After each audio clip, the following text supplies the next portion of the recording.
ಅಧ್ಯಕ್ಷರೇ, ಈಗ ಮೂಲ ಚರ್ಚೆ ಮಂತ್ರನ ದಾದ ಸಮಸ್ಯೆರಿಗೆ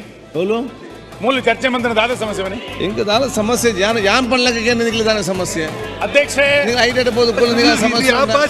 ಯಾನ್ ಪనులకు ಕೇಂದ್ರ ఏ ದಾರ ಮಾಡಿದ್ಲಿ ಒಳ್ಳೆ ಮನಸ್ಸು ಅಂತಾರೆ ಚರ್ಚೆ ಆಗ್ಬಿಡು ಒಂದು ವಿಷಯ ಗೊತ್ತಾಗ್ಬಿಡುತ್ತಾ ಅಧ್ಯಕ್ಷರೇ ಯಾವುದಲ್ಲ ಇತಿಹಾಸ ಸನ್ಮಾನ್ಯ ಸಾವಿರಾರು ವರ್ಷ ಇತಿಹಾಸ ಇರುವಂತ ತುಳು ಭಾಷೆ ಅದ ಸಂಸ್ಕೃತಿ ಪರಂಪರೆ ಕೇಳಿದ್ರೆ ಅರ್ಥ ಮಾಡಿದ್ರೆ ನೀವು ಕೂಡ ಕಲಿತೀವಿ ಉಳುವನಾಡುದ ಸಿರಿ ಚಾವಡಿದು ಒಲಿ ಮಡಲ ಕುಡಿಯದಿಟ್ಟು ಉಳುವನಾಡುದ ಸಿರಿ ಚಾವಡಿದು ಒಲಿ ಮಡಲ